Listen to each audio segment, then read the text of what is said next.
이 미국의 이 텍사스에 있는 한 이 물류 회사 냉동 창고에서 한 직원이 사고로 숨진 채 이게 발견된 사건이 한번 있었습니다. 이 사건이 발생한 당일은 그 회사의 사장님의 생일 파티가 있었던 날이었는데요. 그래서 모두들 들뜬 마음으로 그날 일과를 서둘러 마쳤고, 그런데 모두가 들뜬 나머지 이 냉동 창고 안에서 혼자 작업을 하고 있던 동료 잭을 챙기지 못하고 그만 문을 닫고 밖에서 잠가버리고 모두들 서둘러서 퇴근해버리는 그런 일이 있었습니다. 다음날 냉동 창고에서 잭은 차가운 사체로 발견되었습니다. 그래서 부검을 해보니 예상했던 대로 이 사인은 동사였습니다. 그런데 그의 죽음은 미스터리한 사건으로 분리되어서 이 특별수사팀의 FBI의 정밀 조사를 이렇게 받게 되었습니다. 왜냐하면 사고 당시 잭에 갇혀있던 이 냉동 창고에 전기 플러그가 뽑혀 있어 사실은 냉동 창고가 제대로 가동되지 않았기 때문에 그랬습니다. 그래서 잭이 발견되었을 때의 냉동 창고의 실내 온도는 단지 영상 11도밖에 되지 않았습니다. 상식적으로 우리가 잘 아시는 대로 볼 때 영상 11도에선 사람이 얼어 죽을 수가 없습니다. 그런데 사인을 조사하던 특별수사팀은 잭이 웅크리고 죽은 이 냉동 창고의 구석 바닥에서 뭔가 단서를 발견하게 되었습니다. 수사팀이 발견한 것은 날카로운 물체로 긁어서 기록한 다음과 같은 잭에 자필 글씨였습니다. 아, 냉동 창고에 갇혔다. 점점 추워진다. 온몸이 얼어간다. 이제 나는 죽어가고 있다. 조사 결과 잭이 죽게 된 사인은 사실은 추위 때문이 아니었습니다. 추워서 곧 죽게 될 것이다 라는 그의 얼어붙은 생각 때문이었었죠. 그의 생각이 그를 속였고 그의 생각이 그를 죽게 한 것이었습니다. 이처럼 생각은 우리가 생각하는 것 이상으로 큰 힘을 가지고 있습니다. 그래서 미국의 한 저명한 미래학자는 생각이 바뀌면 습관이 바뀌고 습관이 바뀌면 성격이 바뀌고 성격이 바뀌면 미래까지도 바뀔 수 있다라고 생각의 중요성을 적절히 지적한 바가 있습니다. 그런데 생각의 중요성은 사실은 여기서 멈추지 않습니다. 생각의 중요성은 영적인 세계에서도 마찬가지가 됩니다. 특히 우리가 그리스도인답게 살아가는 일에 있어서도 생각이 미치는 영향은 절대적이 됩니다. 즉 우리 그리스도인이 어떤 생각을 따르냐에 따라서 그리스도인답게 살 수도 있고 그렇지 못할 수도 있습니다. 그렇다면 우리는 어떤 생각을 따라야 그리스도인답게 과연 살 수 있겠습니까? 오늘 본문이 그 답을 우리에게 가르쳐주고 있습니다. 바로 성령의 생각을 따라야 한다라고 오늘 주님께서 우리에게 그것을 말씀해주고 계십니다. 즉 성령께서 주시는 생각을 따라야 한다라는 뜻으로 그것을 우리에게 알려주고 계십니다. 그 근거로 우리가 읽었던 오늘 본문 말씀을 보시면 바울은 지금 육신의 생각과 이 성령의 생각 두 가지를 지금 대조해서 우리에게 설명하고 있습니다. 이처럼 우리는 성령께서 주시는 생각을 따를 때 진정한 그리스도인다운 삶을 살 수가 있게 됩니다. 그렇다면 성령께서는 우리가 그리스도인답게 살게 하시기 위해서 우리에게 과연 어떤 생각을 주실까요? 사도 바울은 오늘 이에 대한 세 가지 답을 우리에게 알려주고 계십니다. 그래서 오늘 이 시간에는 우리가 그리스도인답게 살기 위해서 성령님께서 우리에게 주시는 이 세 가지 생각이 과연 무엇인지 그 내용을 잠깐 살펴보는 시간을 갖도록 하겠습니다. 이를 위해서 우리는 먼저 5절을 다시 한번 주의 깊게 살펴볼 필요가 있습니다. 그래서 5절을 먼저 보시면 우리가 그리스도인답게 살게 하시기 위해서 성령께서 주시는 생각이 무엇인지를 첫 번째로 우리에게 분명히 가르쳐 주시고 말씀해 주고 계십니다. 그 첫 번째는 바로 성령의 일들이 된다라고 그렇게 지금 말씀하고 계십니다. 즉 성령께서는 우리에게 성령의 일들을 생각하게 하셔서 우리가 그리스도인답게 살게 해주신다라고 그렇게 말씀하고 계신다는 뜻이 되겠습니다. 그래서 5절을 우리가 다시 한번 보시면 육신을 따르는 자들은 육신의 일들을 생각하거니와 성령을 따르는 자들은 성령의 일들을 생각하나니. 여러분 분명히 보신 것처럼 성령을 따르는 자들은 성령의 일들을 생각한다라고 분명히 말씀하고 계십니다. 즉 육신을 따르는 자들은 자신 안에 있는 죄의 역사로 인해서 육신의 일들을 생각할 수밖에 없다라고 먼저 말씀해주고 계십니다. 이어서 반대로 성령을 따르는 자들은 자신 안에 계신 성령님으로 인해서 성령의 일들을 생각할 수밖에 없다라고 또한 그것을 우리에게 알려주고 계십니다. 그렇다면 여기서 과연 성령의 일들과 육신의 일들은 어떤 것이 되겠습니까? 사도 바울은 갈라디아서 5장 19절부터 21절 말씀을 통해서 이것에 대한 자세한 설명을 우리에게 그것을 알려주고 있습니다. 우리 잘 아시는 말씀이지만 갈라디아서 가서 잠깐 확인해보는 시간 갖도록 하겠습니다. 우리 갈라디아서 5장 19절부터 21절까지 말씀드리겠습니다.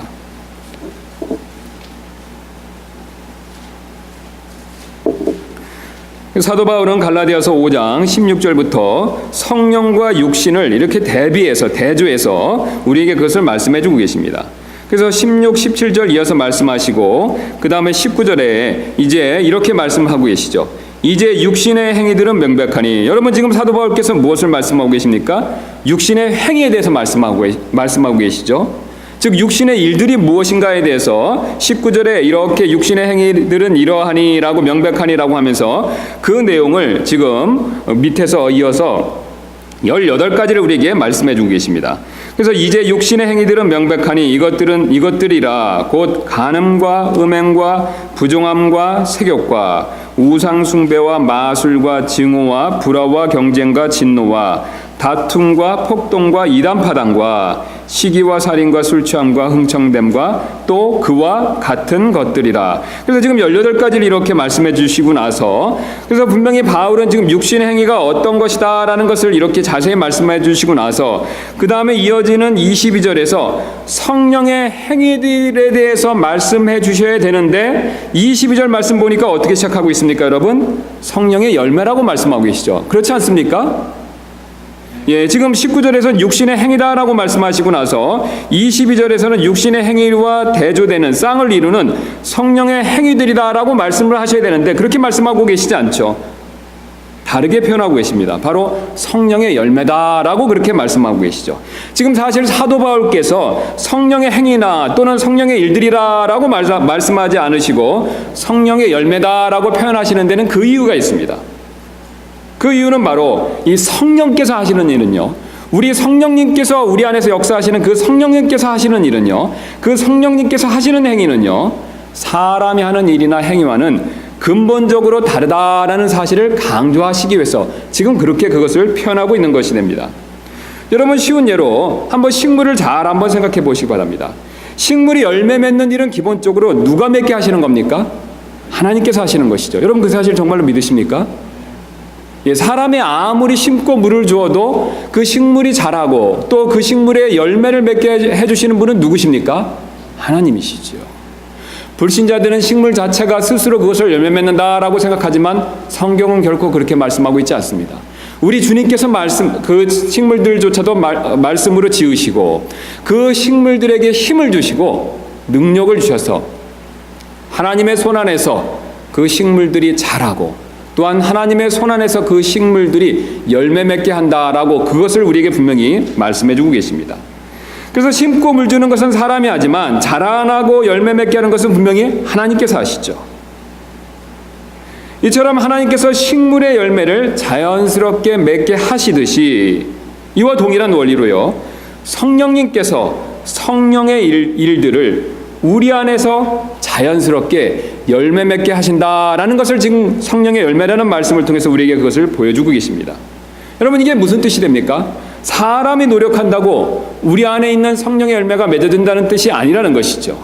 사람의 노력과 행위로는 우리 안에서 성령의 열매를 맺을 수 없다라는 것을 보여주고 계시죠. 율법의 행위는 사람의 육체의 행위들은 육신의 행위는 분명히 사람이 하는 행위들입니다. 그러나 성령께서 우리 안에서 맺게 하시는 열매는 우리의 스스로의 노력과 힘으로는 될 수 없고 오직 성령님께서 자연스럽게 열매 맺게 하시는 일이다라는 것을 우리에게 분명히 말씀하고 계십니다. 그런데 한 가지 흥미로운 사실은 이 성령님께서 이 성령의 열매를 맺게 하는 장소가 있습니다. 여러분 그 장소가 어디가 되겠습니까? 우리 마음이 되죠. 그 근거로 우리 앞에 있는 18가지 육신 행위들을 보면 다 겉의 행동과 관계가 되어 있습니다. 즉 겉의 행동과 그것이 관계되어 있다라는 것을 분명히 보여주고 계시죠. 그래서 다시 읽지는 않지만 18가지를 다 보시면 우리가 직접적으로 행하는 이런 행위들과 관계 있는 것을 우리에게 말씀해 주고 계십니다. 그러나 반대로 성령님께서 맺게 하시는 이 9가지 열매들은 다 마음에서 나타나는 일이다라는 것을 우리에게 분명히 말씀해 주고 계시죠. 그래서 우리가 다시 한번 보시면 22절에 그러나 성령의 열매는 사랑과 기쁨과 화평과 오래 참음과 부드러움과 선함과 믿음과 온유와 절제니. 여러분, 이게 다 어디와 관계된 내용들입니까? 우리의 마음과 관계된 내용들이죠. 바로 성령님께서는 우리 마음에 이런 9가지 생각들을 심어주시기 때문에 이것을 우리의 마음 가운데서 맺을 수 있다라는 것을 우리에게 가르쳐주고 계시죠. 즉 이런 9가지 생각들은 성령님이 가지고 계신 것이죠. 성령님이 가지고 계신 이런 9가지 생각들을 우리의 마음에 심어주시고 또 심어주신 이 생각들을 자라게 하셔서 바로 이런 9가지 열매들을 맺게 하신다라는 것을 우리에게 말씀해주고 계십니다. 이처럼 성령의 생각을 우리가 가질 때 성령의 열매를 맺는 그리스도인이 될 수 있다라는 것을 말씀해주고 계십니다.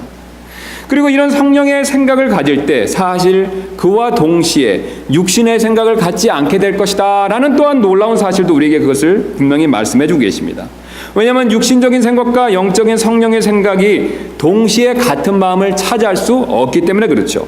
그래서 갈라디아서 5장 17절은 이 사실을 분명히 우리에게 분명히 그것을 우리에게 말씀해주고 계십니다. 17절 말씀 보시면 육신은 5장 17절입니다. 육신은 성령을 대적하여 욕심을 부리고 성령은 육신을 대적하나니 이 둘이 서로 반대가 되므로 너희가 원하는 것들을 너희가 능히 하지 못하느니라. 여러분 지금 무엇을 말씀하고 계십니까? 한 사람의 마음 안에서 지금 성령과 육신이 서로 대적하고 반대를 이루기 때문에 같은 마음에서 두 가지가 동시에 그 마음을 차지할 수 없다라는 분명한 사실을 우리에게 그것을 가르쳐주고 계시죠. 그래서 오늘 본문으로 다시 가시면 본문 역시 5절과 7절 말씀을 통해서 이 성령의 생각과 육신의 생각을 대조해서 그것을 대비해서 말씀해 주시는 것을 우리가 조금 전에 읽는 것을 통해서 분명히 확인한 적이 있습니다. 그래서 5절부터 6절 말씀 7절 말씀 다시 한번 보시면 육신을 따르는 자들은 육신의 일들을 생각하거니와 성령을 따르는 자들은 성령의 일들을 생각하나니. 그래서 육신을 따르는 자는 육신의 일들을 생각하고 성령을 따르는 자들은 성령의 일들을 생각한다라고 분명히 대조해서 말씀하고 계십니다. 또 6절도 동일하게 육신적으로 생각하는 것은 사망이요 영적으로 생각하는 것은 생명과 평안이니라. 그래서 분명히 두 가지를 대조해서 이 두 가지가 동시에 우리의 한 마음을 차지할 수 없다라는 것을 보여주고 계시죠. 그래서 우리가 만약에 지금 육신적인 생각을 따르고 있다면요, 그 육신적인 생각이 우리의 마음을 차지하고 있다면 안타깝게도 그 순간만큼은 성령의 생각이 우리의 마음을 차지하고 있는 것이 아니다라는 것을 알려주고 계십니다. 반대로 우리가 성령의 생각이 우리의 마음을 차지하고 있다면요, 정반대로 육신의 생각이 우리의 마음을 동시에 차지할 수 없다라는 사실을 우리에게 분명히 말씀해주고 계십니다. 게다가 여기서 더 나아가서 이 두 가지 생각 중에 어떤 생각을 마음에 가질 것에 대한 이 선택권은 오직 구원받은 그리스도인밖에 없다라는 것도 우리에게 그것을 분명히 말씀해주고 계십니다. 왜냐하면 구원받지 못한 사람은 오직 육신적인 생각밖에 가질 수 없기 때문에 그렇죠. 그들은 구원받지 못했기 때문에 그 마음에 성령이 계시지 않습니다. 성령은 오직 구원받은 사람의 마음 안에 계실 뿐이죠. 그래서 성령이 계시지 않기 때문에 성령이 주시는 영적인 생각을 결코 가질 수가 없다는 뜻이 됩니다. 그러나 우리 그리스도인들은 이제 성령을 통해 영적인 생각을 갖게 되었습니다. 자신이 선택만 한다면, 우리가 원하기만 한다면 성령을 통해서 영적인 생각을 우리는 늘 항상 가질 수 있다는 뜻이 됩니다. 그러므로 우리는 육신적인 생각을 버리고 성령께서 주시는 영적인 생각을 늘 선택할 필요가 반드시 있습니다. 여러분, 성령이 주시는 사랑과 기쁨과 화평과 오래 참음과 부드러움과 선함과 믿음과 온유와 절제를 성령께서 우리에게 우리 마음에 늘 그런 생각을 주시기를 원하는데 우리는 성령께서 그런 마음을 주실 때 그것을 늘 선택할 필요가 반드시 있다라는 뜻이 되겠습니다.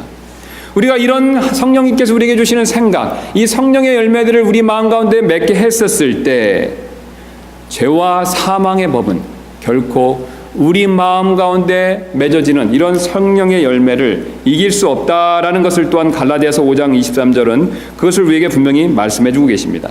그래서 갈라디아서 5장 23절은 이렇게 말씀하고 계시죠. 이 같은 것을 대적할 법이 없느니라.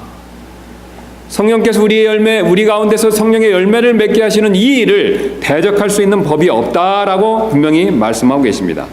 그러므로 우리는 육신의 생각을 버리고 이런 성령의 생각을 갖고 그것을 따르는 그런 저와 여러분들 되시기를 주님의 이름으로 소원합니다. 이제 그 다음으로 그리스도인다운 삶을 실천하기 위해서 성령께서 주시는 생각이 무엇인지를 이 두 번째를 한번 살펴보도록 하겠습니다. 이 두 번째는 바로 생명과 평안이 된다라는 사실을 우리에게 본문이 말씀해주고 계십니다. 즉 성령께서는 우리에게 생명과 평안함을 주셔서 우리가 그리스도인답게 살 수 있게 해주신다라고 그것을 약속해주고 계십니다. 여러분, 죽음에 대한 특징이 여러 가지가 있지만요, 죽음에 대한 여러 가지 특징 중에서 가장 두드러진 것 중에 하나는 바로 움직임이 전혀 없다는 것이 되죠. 그래서 우리가 통상 사람이 죽은 것을 판단하는 기준을 우리는 사망 진단 기준이다라고 이렇게 부르고 있죠.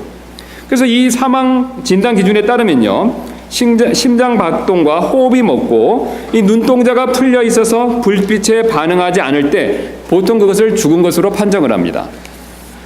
즉 죽은 사람은 어떻습니까? 심장이 움직이지 않고요, 폐도 움직이지 않고 눈동자도 움직이지 않는다는 것이죠. 이처럼 죽음의 특징은 움직임이 전혀 없다는 데 있습니다. 여러분, 그렇다면 반대로 생명은 어떤 특징을 가지고 있겠습니까? 죽음의 특징이 움직이는 것이 아니라면요, 여러 가지 특징이 있지만 그 중에 하나가 움직이는 것이 아니라면요, 생명은 반대로 어떤 특징을 가지고 있겠습니까? 움직임과 활동이 넘치는 그런 특징을 가지고 있죠. 그래서 우리가 아주 쉬운 예로 우리 아이들을 한번 보시면 이 사실을 우리가 금방 이해할 수가 있습니다. 우리 아이들은 어떻습니까? 생명이 넘치기 때문에 활동과 움직임이 넘치죠. 즉 적극적이고 활달하게 움직인다는 뜻이 됩니다. 반면 우리가 나이가 드실수록 어떻습니까? 활동과 움직임이 둔해질 수밖에 없죠. 여러분, 왜 그렇습니까? 생명이 점점 약화되기 때문에 그렇죠. 이 원리는 영적으로도 동일하게 적용이 될 수가 있습니다. 특히 그리스도인들에게 더욱더 잘 적용이 되는데요, 일단 구원받은 그리스도인들이 성령에 따라 영적인 생각을 하면 놀라운 변화가 있습니다. 바로 마음에 생명과 평안이 넘친다는 것이죠. 그래서 우리가 6절 말씀 한번 다시 보시면 육신적으로 생각하는 것은 사망이요, 그 다음 뭐라고 말씀하고 계십니까? 영적으로 생각하는 것은 생명과 평안이니라. 바로 성령께서 우리에게 생명과 평안을 주신다라는 것을 분명히 약속하고 계시죠. 그 결과 마음에 기쁨과 활력이 넘칠 수밖에 없습니다. 그로 인해서 행동도 적극적으로 힘이 넘친다는 뜻이 되죠. 게다가 우리 성령님은 위로자이시기 때문에 생명과 더불어서 우리에게 평안함을 주시는 것을 또한 약속하고 계시죠. 반면 구원받은 그리스도인들이 육신적인 생각을 하고 있으면 반대로 이 사망의 상태에 빠지는 것을 또한 하나님께서 우리에게 그것을 분명히 경고하고 계십니다. 조금 전에 읽었던 대로 6절 전반부 말씀을 보시면 육신적으로 생각하는 것은 무엇이다 라고 말씀하고 계십니까? 사망이라고 말씀하고 계시죠. 즉 육신적인 생각을 하고 있기 때문에 마음에서 기쁨과 활력, 즉 생명이 썰물처럼 빠져나간 사실을 우리에게 분명히 말씀해주고 계시죠. 여러분, 왜 그렇습니까? 우리가 육신적인 생각을 할 때 우리 안에 계신 성령님께서 일하지 않으시기 때문에 그렇죠. 우리가 육신적인 생각을 한다고 성령님께서 떠나가시진 않습니다. 그러나 우리가 육신적인 생각을 할 때 성령께서는 근심하시며 일하지 않고 계시다라는 것을 우리에게 말씀해주고 계십니다. 그래서 우리에게 마음의 기쁨과 즐거움과 활력이 썰물처럼 빠져나간다라는 것을 분명히 말씀해주고 계시죠. 그래서 성령께서 주시는 생각을 따르지 않고 육신의 생각을 따른다면 처음에는 별 문제가 없는 것 같이 보일 수가 있습니다.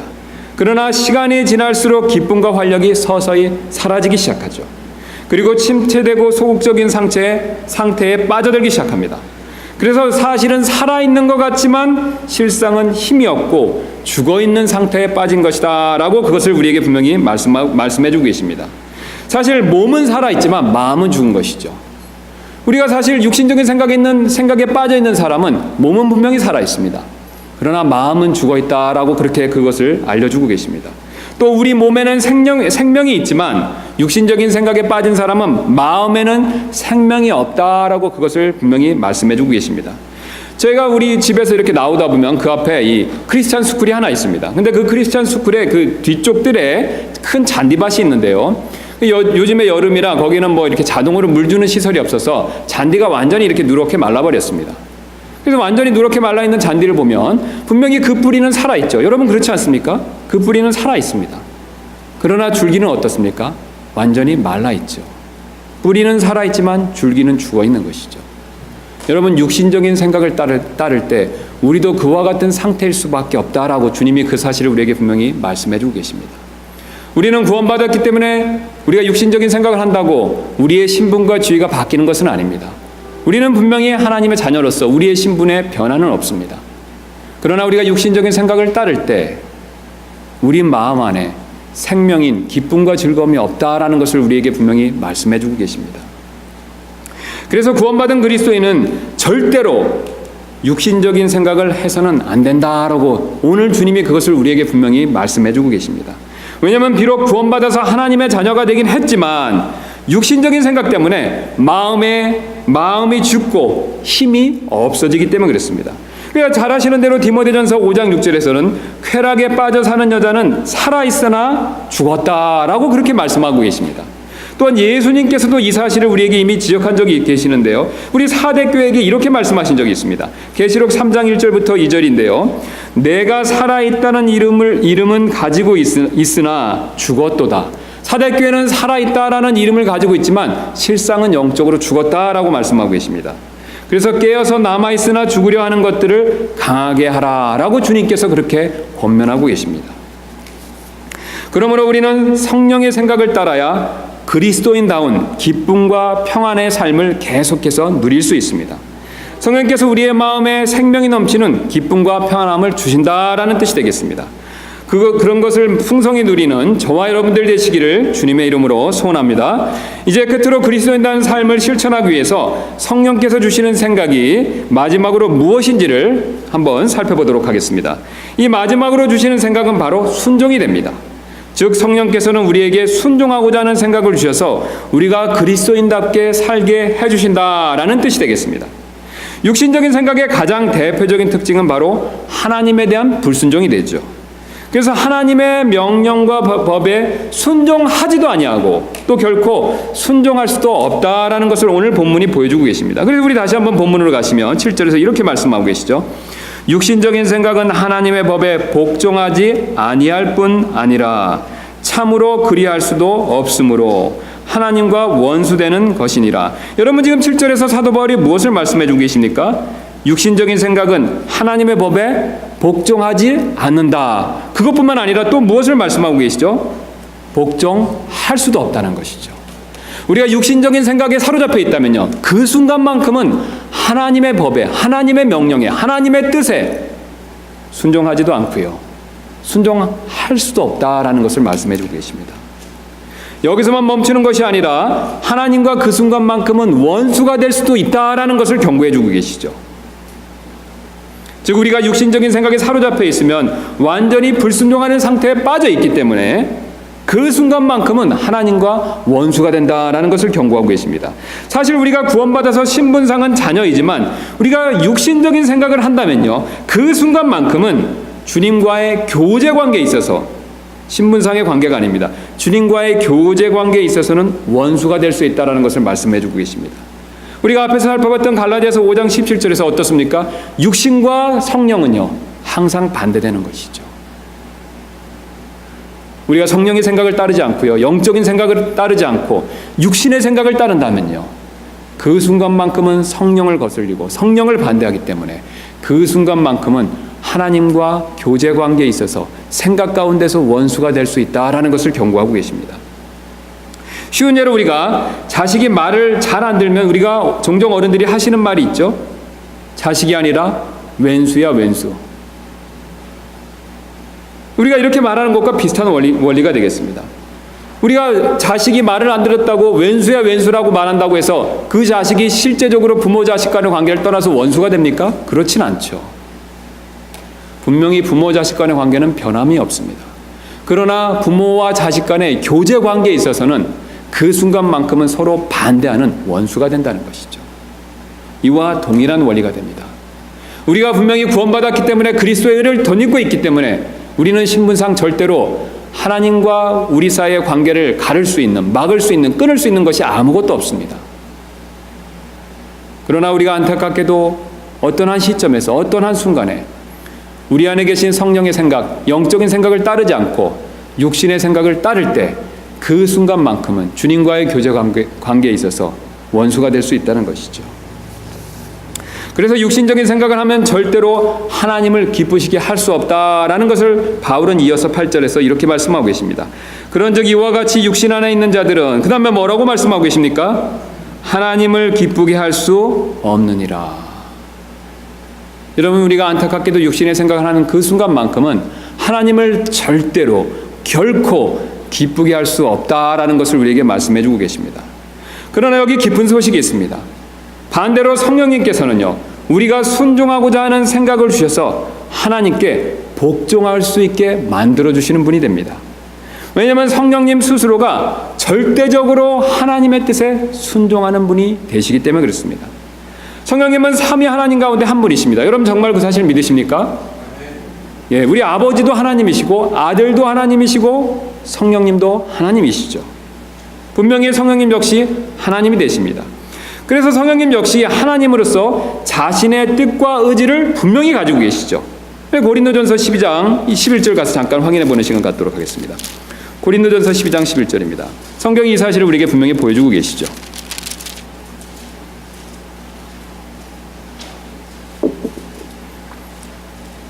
제가 받들어 읽도록 하겠습니다. 12장 11절입니다. 고린도전서입니다. 이 모든 것은 같은 그 한 성령께서 행하사, 그 다음에 그 이어지는 구절을 유심히 보실 필요가 있습니다. 뭐라고 말씀하고 계십니까? 자신의 뜻대로 각 사람에게 개별적으로 나누어 주시는 것이니라. 여기서 자신의 뜻은 누구의 뜻입니까, 여러분? 성령의 뜻이죠.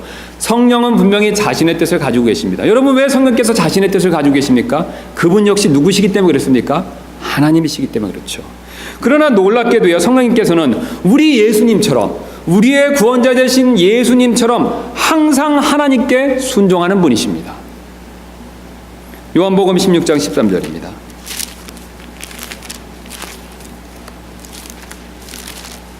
우리 성령님 역시 예수님처럼 하나님의 뜻에, 바로 아버지 하나님의 뜻에 항상 순종하는 분이시다라는 것을 분명히 보여주는 내용이 요한복음 16장 13절에 있습니다. 예수님께서 이 사실을 이렇게 말씀하고 계시죠. 16장 13절입니다.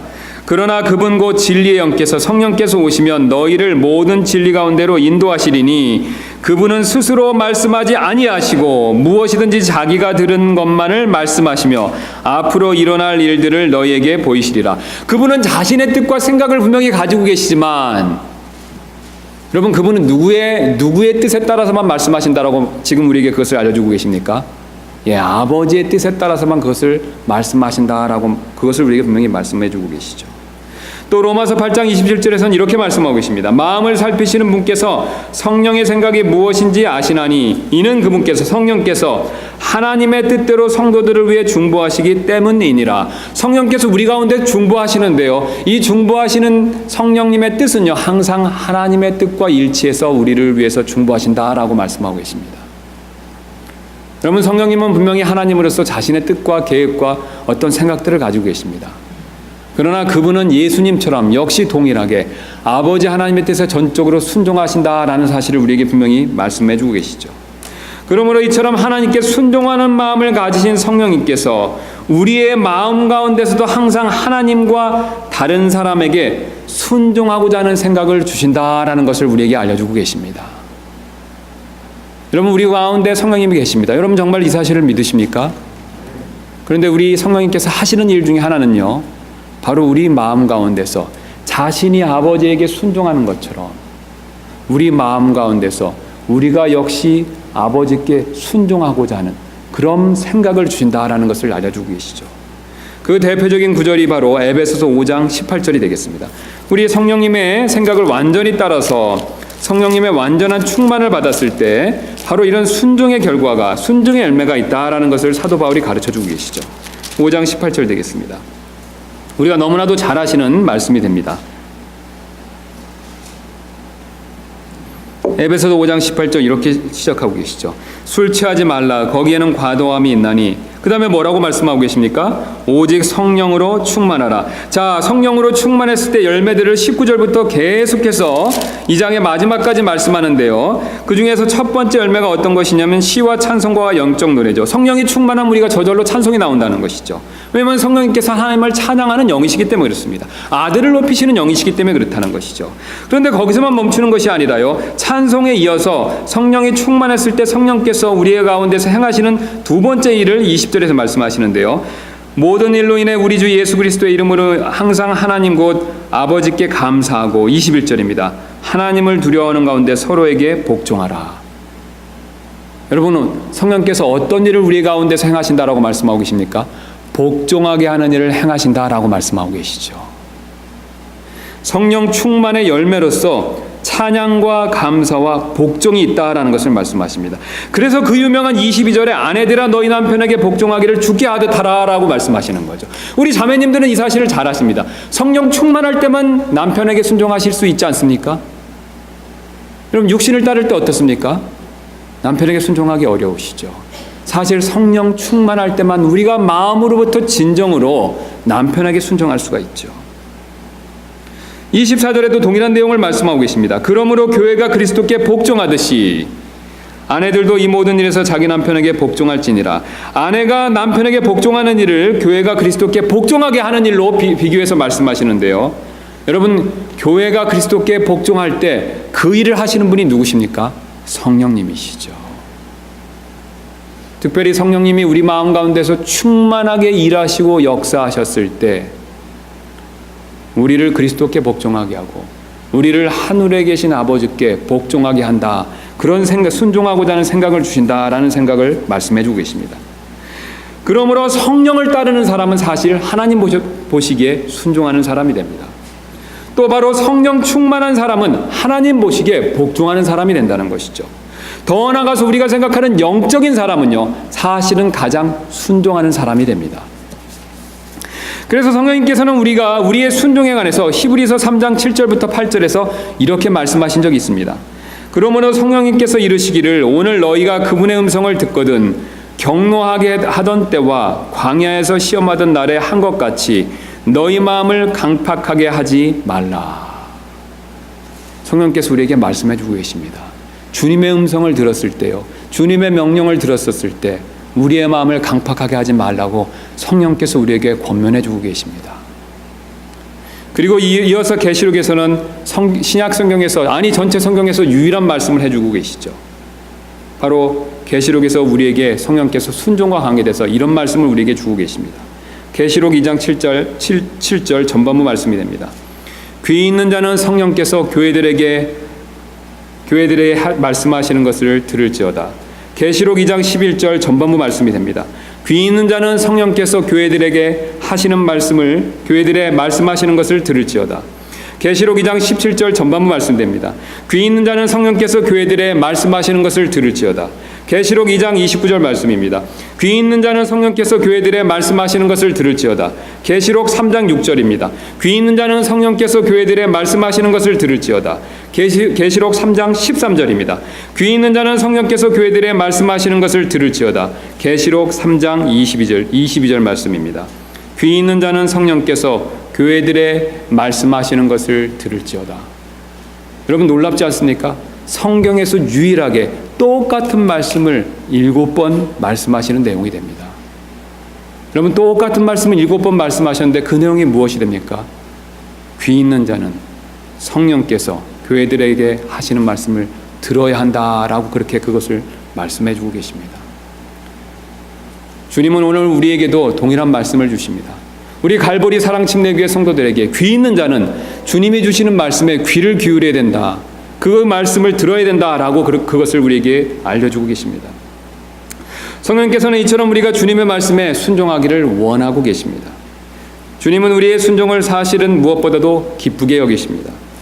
육신의 생각을 따르는 자는 주님께 순종하지도 않고 할 수도 없지만 성령님의 생각을 따르는 자는 순종하는 사람이 된다라고 그렇게 그것을 알려주고 계십니다.